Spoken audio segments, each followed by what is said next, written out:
Hello, everyone. I'm Dan Jones. Welcome to interCHANGE. Thank you so very much for joining us. We're going to talk about why the media keeps acting like this proposal for a high-speed train between Madison and Milwaukee is still alive. We'll talk about the FDA's proposal to put some extremely graphic package labels on packages of cigarettes. And we'll talk about whether Veterans Day still means very much to most people. Okay, joining us tonight, our newspaper columnist, Joel McNally. Longtime State Senate Republican aide and oftentimes a host over at WISN Radio, Kevin Fischer. Denise Callaway, the communications director for the Greater Milwaukee Foundation, and Gerard Randall, consultant and local job creation specialist. And Rick Horowitz will be along with commentary at the end of the show. All right, the first thing we'll talk about is this proposal for a high-speed train between Milwaukee and Madison. Every single day during the campaign for governor, Scott Walker said if he was elected, he'd kill it. Every single day since the election, he has said there will not be a high-speed train. So please explain to me, Kevin, why the media, especially the Journal-Sentinel, continues to act like this has some steam. Is there really sense in continuing to argue about whether it's a good idea, bad idea? Walker said it's over. There are three things in play here. Here's why this is happening. Number one, the Journal-Sentinel doesn't like Scott Walker. They endorsed him. That the editorial board did, and for what reason I don't know. But the paper, they just don't like Scott Walker. Number two, they obviously don't understand Scott Walker.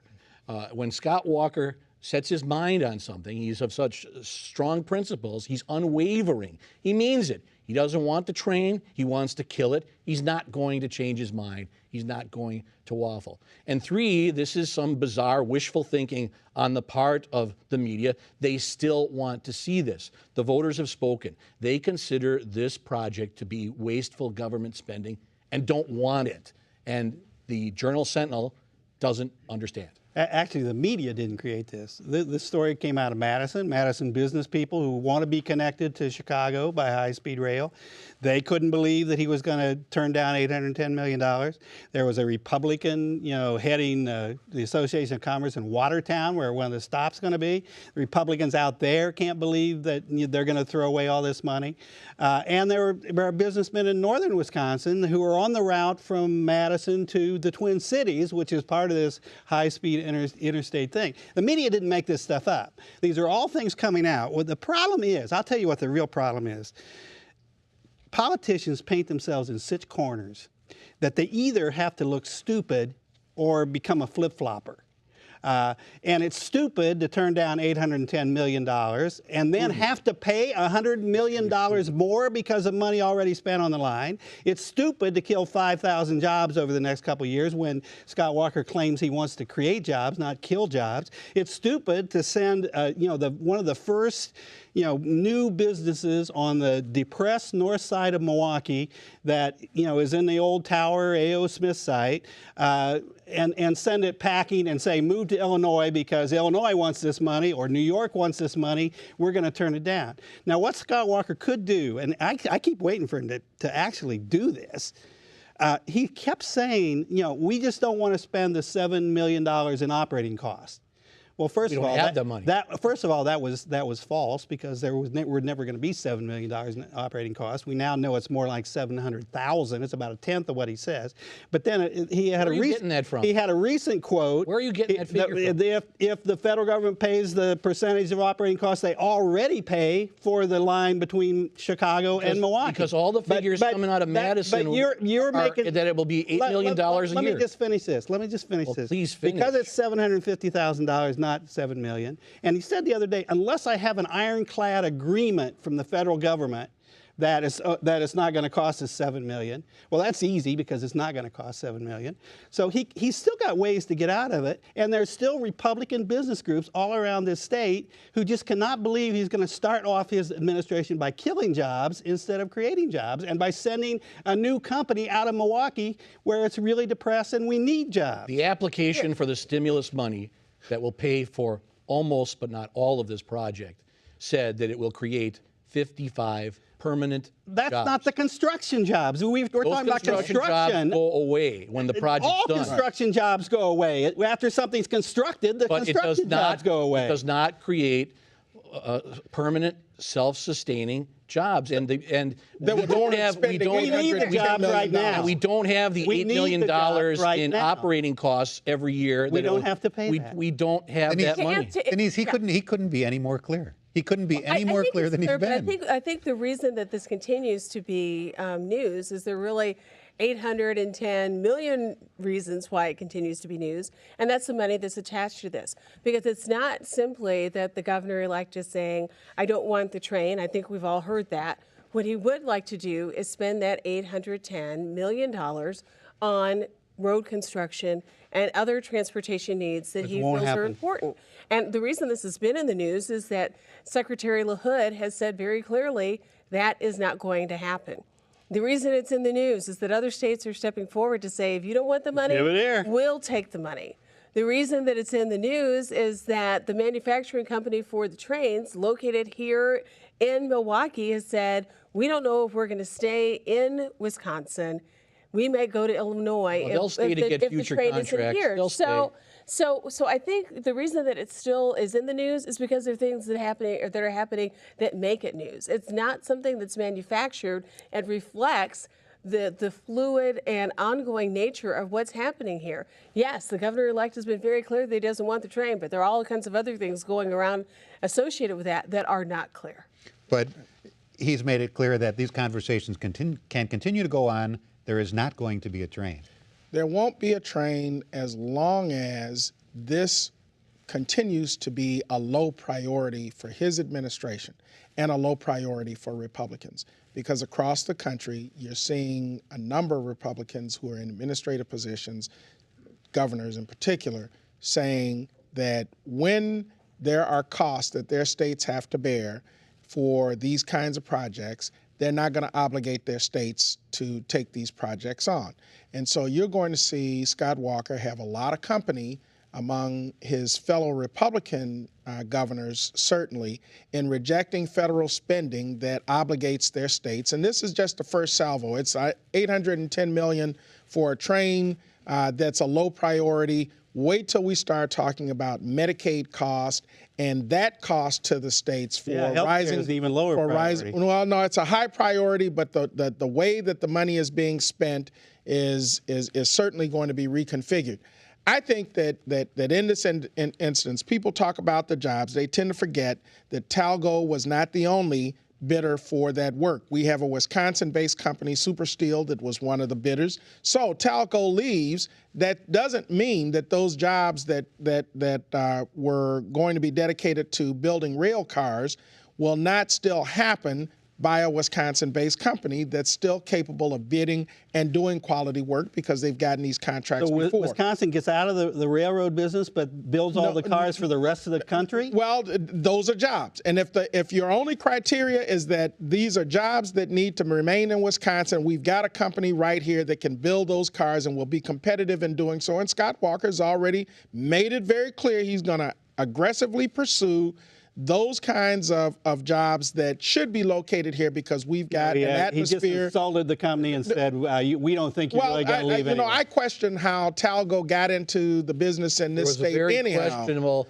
situation how they got the contract in the first place. But they are here right now. They're here right now. So are very needed place for jobs. They're here, but so is Super Steel. And very needed place for jobs. And I'd like to see the numbers. And they have a track record of successfully building these types of vehicles that move people at high speeds from one place to another. My car goes faster than this high-speed rail. Your car would go even faster if there were a rail system to take cars off the road. You're forgetting a very important faction here, and that's the voters. The majority of the voters in the state of Wisconsin put Scott Walker in, knowing that he's opposed to this train, and he is not going to turn his back on those important people. I love that because then to kind of carry that rationale a little bit further, we shouldn't have any more discussions about health care because the majority of voters in this country put President Obama in office knowing that he was going to do health care reform. So we should be all set on that. We should be all set on that. I love that rationale. It works well for health care now. We don't have to worry. Next topic. We're all familiar with the warnings on cigarette packs that say smoking is bad for your health. Well, now the FDA has proposed these mandatory graphic labels that pretty blatantly say smoking is going to kill you. One has a body in the morgue, one has a guy in a casket, one has a guy blowing smoke through a hole in his neck. Is this a great way to try to influence people not to smoke, or is it another example of the government going too far? I mean, this is, after all, a legal product still. Yeah, but these are advertising images, very powerful advertising images. Advertising images work. I'm not so sure that little fine print on the side of a package does. Right. And we keep talking about young kids today. They don't read anymore. Well, let's draw them some pictures. Let's show them. Let's use the power of advertising. I mean, advertising does work. That's why people buy it. It makes sense to me to move to this kind of graphic image. Other countries have already started doing this, and some with some pretty grisly, more grisly than we're proposing images on cigarette packages. But it makes sense to me. It's the power of advertising, and the more people we can influence through advertising, the better. Is it fair for the government to say this about a legal product? There are lots of legal products that aren't any good. I guess my question would be, is it fair? It's whether or not it's going to be effective. And quite frankly, I don't think it's going to be effective. You know, people who use cigarettes in many cases are addicted. It's an addiction. And when you are addicted to a product, you don't make decisions based on rational decisions or decisions based on what you see. You know, it's a craving as a former smoker. It's a craving that you have. It's an addiction that you have.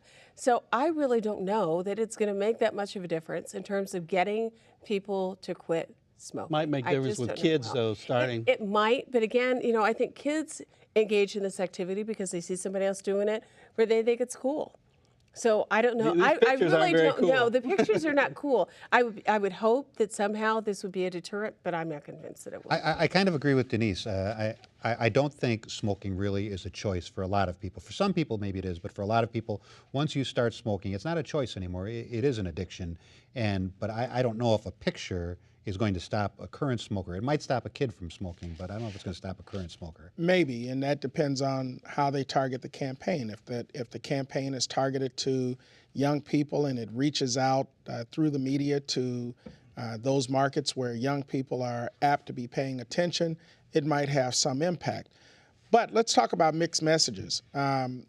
Just this week, there was an article in the paper about one of our foreign sister countries that it was encouraging people to smoke because of the tax revenue that they generate. In fact, they were encouraging them to smoke and drink because they were dependent on that revenue that came from smoking and drinking.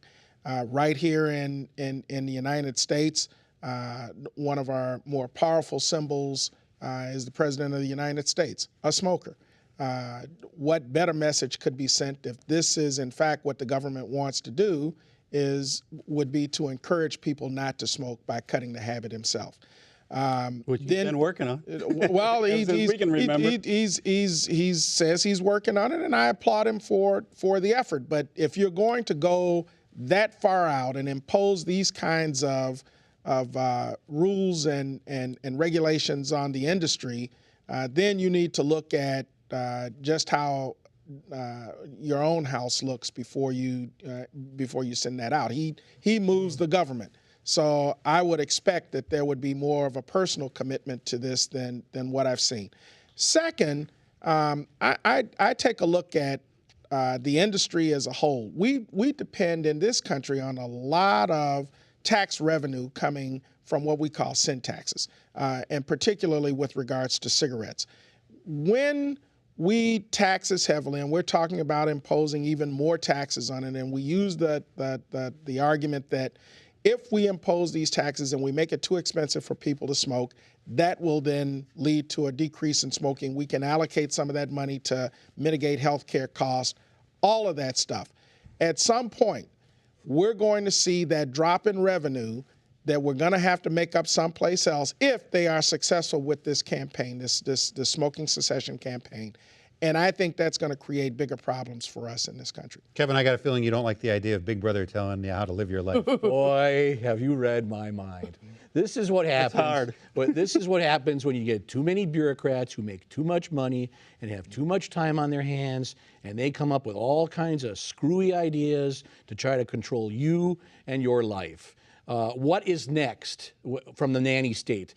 Are we going to have grisly warning labels on sugar, salt, beer, cheese, Twinkies, candy bars? Where does it stop? Football helmets, hockey sticks? Enough is already. We don't need. We see that Who coming doesn't know that smoking is bad for you? Who doesn't know that smoking kills? That's true. I mean, why are we wasting all of this time and effort and money on save lives. cessation programs To and save lives. education when everybody from little child on up knows that smoking is dangerous and risky? It is no good for you. And again, what's next? Michelle Obama tells us that we have to eat more vegetables when she doesn't have the healthiest diet in the world. So I mean, come on, we don't need these attacks on we don't the need First to have Lady and the we President. don't need to have hypocritical big nanny, big government telling us how to run our lives. And Denise is right. It's not going to be effective. This is the scared straight tactic, and we know that the scared straight methodology generally doesn't work. People are going to smoke. They smoke now. They know it's bad for them. They still smoke. I guess there's no law against being stupid. All right, next topic. Let's talk for just a few minutes about Veterans Day, which was just this past week. Do you think it still means as much as it used to? Or, as the World War II veterans die, are we losing the sense of pride and admiration for people who were in the military? When you saw the old guys in the parades, you did get goosebumps. But now that they're gone, do we have the same feeling for the guys and the women who spent time in the Korean War and Vietnam? Or has being in the military become sort of something that you do when you don't have any other options? But clearly not. I mean, and I think, now believe me, I was in college during the draft, and I hated the draft as much as anybody. But it was the draft that during World War II meant that going to war touched families throughout America. Yep. Right. The fathers, the sons, the brothers, the sisters. People. It was a sense of common purpose. It was a sense that we are all in this together, because the country has committed to this, and we support this war and this country. That's not the way modern warfare is. It's now fought by. It's like less than 1% of the population now that is part of this volunteer army. And that's why, you can go to war and people will vote for war and have 9 and 10-year wars with no ends, because there is no sense of shared sacrifice back here at home. It's somebody else, and it's not, the well-off kids and their middle-class families and the upper-middle-class families and the husbands and sons of all of us. It is a small select group of people, and we'll just go let them do it, and we're going to try not to think about it. We're not going to try not to think about them being over there. So the wars will go on year after year after year without end. It's a sad thing, I really do. I hate to say bring back the draft, but that was what made it a sense of we're all in this together, and you don't just go to war willy-nilly. Well, piggybacking on that, World War II, the United States got into that war relatively late, given where the rest of Europe certainly and much of Asia and Africa were at. We had to suffer an actual attack. And that, I think, galvanized more than anything the rest of this country to say, once we're in it, we're going to commit every resource that we've got to it. And everyone did make a personal sacrifice. And at the same time, we were going through the Depression. So there was more of a sense of unity coming into that war and then coming out of that war than I think we'll ever see again. The other is how that war was fought. If you look at the wars later, they're all sanitized wars. They're wars of technological display and might that certainly wasn't the same as in World War II. And so death was... It's almost kind of we don't see exactly every night. And now when people look at the kind of sacrifice or commitment that people make to serve in the service today, they don't see it as horrifying as what that generation in World War II, or even that generation later, like my dad that served in the Korean War. So it's very different, and I do think there's a sense of that people don't appreciate as much in the younger generations just what that sacrifice meant. I'm not sure if I agree. I think Veterans Day is still meaningful, and it will be as long as we are engaged in war, and we're in 2 of them right now. Our country was founded on war, and our union was saved in the same manner and fashion. And people know this, they understand this, and I think the president made a fine proclamation on Veterans Day. He said, you know, the fact that we have the best artillery and the best machinery does not make us the finest military in the world. It's the undying persistence and dedication of the brave men and women in uniform. And I think most Americans have that love and admiration and respect and devotion for our soldiers. And as long as they do, I think Veterans Day will always be special. I think Veterans Day should be every day. You know, but I think 50 years ago, you could imagine your mom and dad going to a Veterans Day parade. You can't imagine any of your friends today going downtown to the Veterans Day parade. And I think we're all right in this. I think we don't have a sense where we honor sacrifice the way that we did 50 years ago. Do we not appreciate we don't. it? I don't know that we appreciate it. I don't know that we honor it. And I think part of the reason that we don't appreciate it is because that sense of sacrifice is someone else's. It's not our own. My family has a history of serving in the military that dates back to the Civil War. And I think of the way that my mother and her brothers, who all served during the Second World War, talk about their sense of service. And for African Americans in the Second World War, it was considered the double V, victory overseas, which would hopefully lead to victory in terms of increased civil rights in this country as the other V. I think that sense of sacrifice is so far removed for us that we recognize it's Veterans Day, and we kind of think, yeah, this is a good thing, but we don't really understand and appreciate that sense of sacrifice because it's something that most of us have not experienced. It's somebody else's brother who's gone for a year, somebody else's son who may not come home at all. We just don't have that collective sense of this sacrifice. And I don't want to make light of it, but appreciation for it's not a holiday with pageantry and fun and a day off and a grill outs associated with it. It's But this you remember when we were growing up, solemn commemoration that a lot of people may not want to emotionally attach themselves I to. agree. Attendant to that, though, was Memorial Day. And when we all grew up, I'm certain that our families had the traditions of going out to the cemeteries and decorating for Decoration Day. You go out and that was your time to remember as well the sacrifice of veterans. And I think that holiday kind of got expanded in the process to commemorate all who had died. But that was always for us a big time family gathering in that multiple generations. Even if you didn't have anyone in your family, serving, as people did in World War II, there was sacrifice by everybody. There were ration books, and you couldn't buy everything, and women were taking jobs in factories because the men weren't there, and that was a good thing, really, that led to more gender equality in the workforce. But there was all kinds of sense of sacrifice, and the really just heartbreaking thing was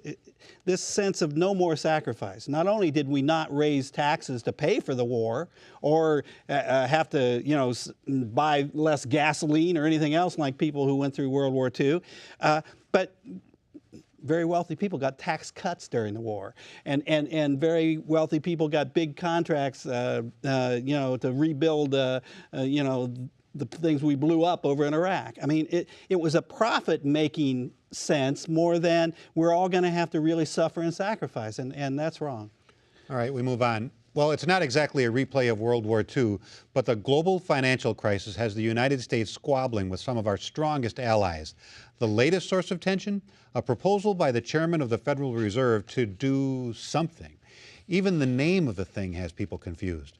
Luckily, we've got Rick Horowitz to try to sort things out. Rick. Quantitative easing, economy is slow. Quantitative easing, we need a booster. Print a lot of money so business starts to flow. Suddenly it's sunny and we're the rooster. 600 billion's plenty to spend. Bonds to buy and quit your crying to make those banks more willing to lend. Don't fret if you don't understand it. It's complicated stuff. Deficits demand it, though Germans holler. There's no hanky-panky. It's time for hanging tough. Only Ben Bernanke can save the dollar. Oh, how we need a rescue plan, so hear our plea. Quantitative easing, keep easing us through the debris. One more time, quantitative easing, we're running out of tools, interest rates have fallen, they're nearly zero. Don't believe the carping from scaredy cats and fools, just ignore the harping, you'll be a hero. The voters say we're feeling bereft, mad and whiny, porcupiney, and now the Fed's the only one left. In theory, not a time for panic. We're standing on the brink, markets going manic, we gotta juice 'em. Now we make it happen, it's either swim or sink. Everyone's been napping, it's time to goose 'em. Oh, what a chance to fix it all, just wait and see. Quantitative easing, you better start easing for me. Believe it or not, he gets paid for that. Really. Thank you, Rick, and thank you so very much for watching. Taxpayers pay for it, too. Stay warm, enjoy the rest of your weekend.